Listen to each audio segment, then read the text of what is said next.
So 28 years later, The Bone Temple was directed by Nia DaCosta and it stars Ray Fiennes, Jack O'Connell, Alfie Williams. And in this movie, taking place immediately after the events of 28 years later, Spike finds himself with this horrible gang that's committing all these horrible atrocities during the rage virus pandemic and such. And meanwhile, Ray Fiennes' character from the first movie is doing some experiments and he encounters the group and he tries to figure out a way to kind of stop them. So this was a movie that, I'm going to be honest, I was not really looking forward to. Now, I remember with that first 28 Years Later movie, I was very, very, very excited for that movie, and that trailer itself was incredible. And then I saw the movie, and I was like, this movie's different than what I expected it to be. And I kind of felt like the movie was at least okay, but it's like, it wasn't as great as I thought it was going to be. You can check out my review on my channel for that. And I thought there were some good elements of it, but there were some disappointing elements to it. And I was not looking forward to this movie because the trailer itself did not look very interesting. And the movie itself the movie has a different director in Nia DaCosta, who I thought actually did a decent job with Candyman. We'll not say much about the Marvels, but Candyman was at least interesting. So this movie actually kind of surprised me. This may be the actual first movie of 2026 that I would actually recommend. This movie is much better than I thought it was going to be. And also, I would say this is kind of the movie that I wanted from the first 28 Years Later movie. So let's talk about what I like about this movie. First off, I think most of the actors do a phenomenal job. Ray Fiennes in particular is really good in this movie. He is really good. I find it surprisingly interesting. He's really good at playing villains, but he's also really good at playing heroes. And I think in this movie, he's actually very good. There are some moments where it's like he kind of just goes out there, and I'm like, okay, you're going all the way with this movie, and I thought he was having a blast with this movie. Jack O'Connell is pretty intimidating in this movie. He's honestly even more intimidating than he was in Sinners. Like, he's very disturbing, disgusting. I found his character to just be just unredeemable in every sense of the word, and I thought he was great in the movie. Alfie Williams is also pretty good, but I also thought his character wasn't in the movie as much as I kind of wanted him to be, but I'll talk about him in the negatives.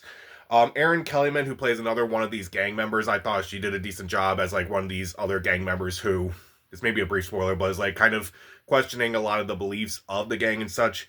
Emma Laird is another member of the gang who I thought did a pretty good job for her brief role. I kind of wish she was in the movie more. And also, the other standout for me was Chai Lewis Perry, who was Samson in the first movie. He returns as Samson in this movie.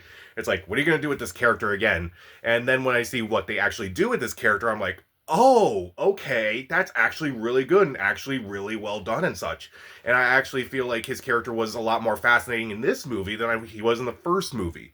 So also, I do like the intense atmosphere of this movie. I think around the time of the second act, this movie definitely picks up considerably. I'll talk about the first act in a bit. But the second act is very intense. A lot of the scenes involving Jack O'Connell and his gang are just very intense. They're very disturbing. And I do think that's kind of something that I kind of wanted from this movie, where it's like I actually feel uneasy watching this movie. So I actually did really appreciate it. But don't get me wrong, this movie's very uncomfortable to watch, particularly those scenes where they're actually kind of doing horrible things, or it's like it's implied that they really done horrible things and such. Those scenes are very well done. And I will say that the music of this movie is also pretty good, but it doesn't overstay as welcome. Every score in this every part of the score is very different and unique, and I do think it is very fascinating, and they don't overuse it. But every part of music is actually very well done. Particularly one song that's in this movie randomly, which I won't spoil because it is such a blast. The music is done by Hildur Gudnadir, who did the score for Joker. So it's like when I saw her name pop up, I was like, oh, okay, she can do good music other than Joker. Okay, cool. Also, it is gorgeously shot. I do think Sean Bobbitt, who did the cinematography, did a fantastic job with this. Also, I do really like that there are some interesting ideas that they do with the zombie franchise, where it's like, okay, it's kind of like when you see some of the things that happen, like Ray Fiennes' character, also Perry's character, Samson. I thought he was very interesting, and like their dynamic is very fascinating to kind of see in this movie.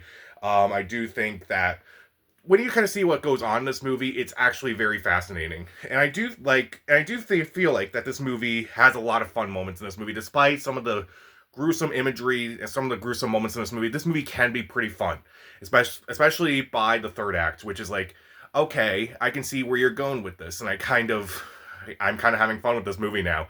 There's a scene in this movie that's either going to make or break this movie for you, involving Ray Fiennes, and I think I won't spoil it here because it kind of made the movie for me, because at first it's like, what are you doing? And then by the end it's like, that was perfect. That was just a perfect scene right there. And again, I will say that there are a lot of things that this movie kind of talks about, where it's like kind of like, going insane yourself during something as traumatizing as this. And I feel like the movie handled this better than 28 Years Later Part 1 did. So for that, I kind of would recommend this movie a lot more, especially if you were disappointed by the fact that 28 Years Later was not as good as that first trailer. I would definitely say this movie kind of lives up to that first 28 Years Later trailer. So, despite that, is there anything about this movie that I don't really like? First off, I do think the first act is a bit slow, and also it can be a bit silly at times because like you kind of don't know exactly where they're going with this whole thing. But then by the second act, it's like, yeah, I know where you're doing, and I'm actually impressed. So I do think that if you can get past the first act, you can get through this entire movie. And again, I do think that Spike, who I thought Williams did a good job in the first movie, and I felt like his character was solid in this movie, but not as good as he was in the first movie. That's probably the only thing I would say that this movie doesn't do as well as the first movie, is that Alfie Williams is not as involved in this movie as I would like him to be. I thought he was decent, but I didn't think he didn't carry the movie, but this is mainly Ralph Fiennes and Jack O'Connell's movie. Also, there were some scares in this movie that I feel like just did not work. There were definitely some moments where it definitely got me, but then there were some where it's like, okay, that wasn't really that scary. There are definitely some imagery. There's some imagery where it's like, this is pretty gruesome, and it's actually just a lot to kind of just take in and process, but the scares themselves, there's a difference between being scared and being disturbed. And I feel like this movie definitely disturbed me, but didn't scare me. And I will say that despite how much I enjoyed this movie and I actually would kind of recommend this movie, I am kind of nervous about the next movie. While I won't spoil anything, I will say that Danny Boyle is directing the next movie, and I'm kind of curious because Nia DaCosta was actually doing a really good job with this movie, and Danny Boyle directed 28 Years Later Part 1. So I'm kind of nervous. I kind of wish they would bring her back instead of him back, unfortunately. Even though he directed the very first movie. But I feel like he's definitely moved past these movies, but I feel like she could work really well with this universe and such. But overall, I do think that this movie is definitely worth watching. I think this is probably the first movie of 2026 that I would actually recommend seeing. So the performances are really good, particularly Ralph Fiennes, Jack O'Connell, Chai Lewis Perry, Emma Laird, Aaron Kellyman. I do like the intense atmosphere. There are some really fun moments through the movie. The score is really good. The cinematography is really good. And there are some interesting aspects with the zombie lore that I actually kind of find fascinating. And also, this is kind of what I wanted from the first movie rather than what I got with the first movie. And even though the first act is a bit rough at times, and admittedly there are some moments where it's like, where is this movie going? And I do think some characters could have been used a little bit better. I would still recommend this movie, especially if you were disappointed by that first movie. I will give 28 Years Later, The Bone Temple 3 out of 4 stars. See it.